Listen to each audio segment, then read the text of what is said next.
संसार हृतकः श्रुतिजात्मबोध को मोक्ष हेतु कथितः स एव द्वारं किमेकं नरकस्य नारी का स्वर्गदा प्राणभृतां हिंसा। शंकराचार्य जी महाराज कहते हैं, यह संसार जो जीव को बंधन में डालता है,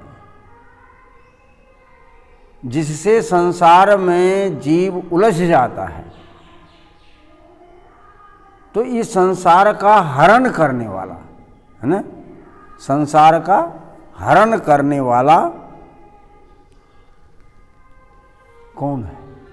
जब तक संसार है जीव के अंदर, संसृति थी संसारा, जिसमें संसरण की क्रिया होती है, उसे संसार कहते हैं।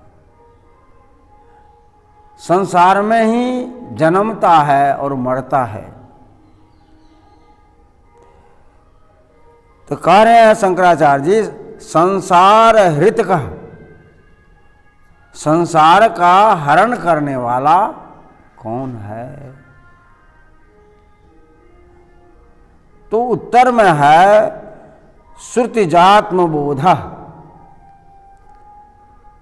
संसार को हरण करने वाला। तो जो श्रुति में, पुराणों में, वेदों में जो आत्मज्ञान का वर्णन किया है, उस आत्मज्ञान को यह जब जीव प्राप्त करता है, तो उसके जीवन का, संसार जीवन में से संसार का अलग हो जाना, माने संसार उसके जीवन से अलग हो जाता है। जब तक संसार है, जन्मने और मरने की क्रियाएं जीव के साथ लगी रहती है।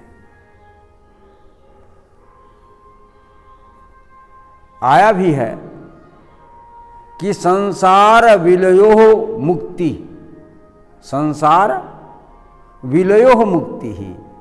जब संसार का विलय हो जाता है तब उसकी मुक्ति होती है, क्योंकि यह जीव जो है असंग है।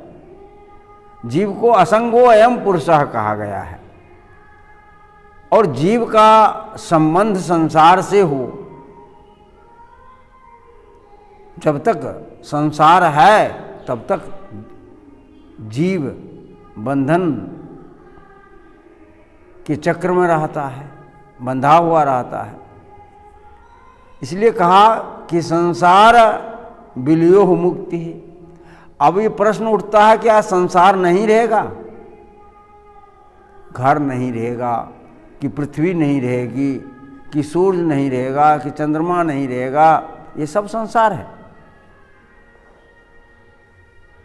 बेटा बेटी, गुरु शिष्य, कौन नहीं रहेंगे? किसका उपयोग नहीं है? सब उपाय, सब उपयोगी है। सबके साथ कोई न कोई संबंध है, कोई न कोई संबंध है। बिना संबंध का कोई नहीं है। और शरीर है तो संसार है। तब प्रश्न यह आता है कि संसार जब हमारे साथ रहेगा ही, तो फिर हम मुक्ति को कैसे प्राप्त करेंगे? यह प्रश्न खड़ा होगा। क्योंकि संसार तो कभी न कभी रहेगा ही। हम देखेंगे सब, ये घर है, मकान है। तो दूसरे सूत्रकार ने, विचारकों ने, ऋषियों ने उस सूत्र का परिमार्जन किया। क्या परिमार्जन किया? संसार विलयो मुक्ति ही नास्ति, संसार संबंध विलयो मुक्ति इत्यर्थ। संसार से संसार का संबंध, संसार का नाश होना, यह मुक्ति का पूर्ण परिचायक नहीं है, क्योंकि संसार का नाश होगा ही नहीं। ये घर मकान दुकान रहेगा ही, तो यह जीव मुक्ति को तो प्राप्त नहीं करेगा। कहा करेगा, कैसे करेगा? तो संसार संबंध विलयो मुक्ति इत्यर्थ। संसार से जो संबंध है वह संबंध का विच्छेद होना, संबंध का समाप्त हो जाना ही मुक्ति है। जैसे उदाहरणार्थ हम शहर में जा रहे हैं, मेला में जा रहे हैं, लाखों लोग हैं, आंख के सामने से सभी लोग गुजरते हैं, मार्केट जाते हैं, लेकिन हम देखते तो हैं, देखते हुए भी नहीं देखते हैं। हम जाते तो हैं, रास्ता रास्ता गमन करते हैं, लेकिन जाते हुए भी नहीं जाते हैं। कब? जब हमें उससे संबंध नहीं रहता है। जब हम देखते हैं, देख लिए कि हमारा बेटा है, ये हमारी बेटी है, ये हमारी पत्नी है, ये हमारे मित्र है, तो वह रूप देखे तो लाखों को, लेकिन बेटा का, बेटी का, पति का, पत्नी का, पड़ोसी का, मित्र का, वह जो है उसको हमको याद हो जाता है। वह स्मृति पटल पर एक छाप छोड़ देता है। तो वहाँ क्या है? बेटा से उस जीव का संबंध है। देखिए संबंध स्थापित हुआ ना। पत्नी से संबंध है, पति से संबंध है, दोस्त से संबंध है, पड़ोसी से संबंध है, संबंध है। तो संबंध ही हमको बंधन करता है। इससे साफ हुआ कि जहां संबंध है वहीं बंधन है। जहां संबंध नहीं था तो लाखों लोग को तो देखे, किसी को नहीं पहचाने, किसी का हमारे ऊपर छाप नहीं पड़ा। लाखों लोग को देखते हुए भी हम नहीं देखे। जैसे हम रात दिन सुनते हैं, लेकिन सुनते तो हैं, सुनते हुए भी नहीं सुनते हैं। जिस शब्द पर, जिस गाना पर, जिस वाक्य पर हमारा मन रुक जाता है, हमारा मन रुक जाता है, मन को प्रिय लगता है, कान को प्रिय लगने लगता है, तो वह जो है उस शब्द से हमारा संबंध हो जाता है। तो जिस शब्द से हमारा संबंध हो जाता है, और संबंध ही बंधन का कारण है, इसलिए संसार संबंध विलयो मुक्ति इत्यर्थ। संसार से संबंध का विच्छेद, विलय, खत्म होना, ये मुक्ति है।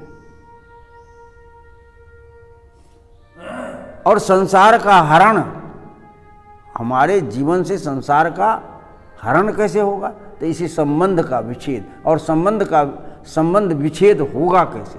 तो श्रुति जात्म बोधा, जो वेदों में, पुराणों में वर्णित है। और अब आया, वेद को